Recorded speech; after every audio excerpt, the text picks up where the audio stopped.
Všechno to začalo tady v Zábřehu na Moravě. A právě odsud jsme se vypracovali na úroveň evropské kvality. Dnes jsme součástí skupiny Hanza, mezinárodní výrobní skupiny s působností v Evropě i Asii. Díky poctivé práci, odbornosti a lidskému přístupu jsme si získali důvěru zákazníků napříč obory.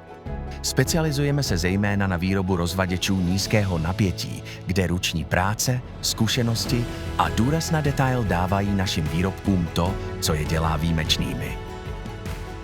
Naše know-how předáváme dál zkušenými odborníky naší firmy, kteří učí nové elektrikáře, mechaniky i další technické profese. Nováčkům dáváme pevné základy, zkušeným prostor pro růst. Vzájemně se doplňujeme a rosteme společně. I mimo práci rádi držíme pohromadě. Společné chvíle nám připomínají, že to, co nás spojuje, není jen práce. Dětský den pro naše kolegy a jejich rodiny je tradicí, kterou s radostí každý rok pořádáme. Chceme, aby se u nás lidé cítili dobře, nejen v práci, ale i mimo ni.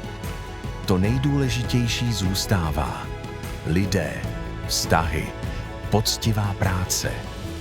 To je naše síla. A náš příběh pokračuje.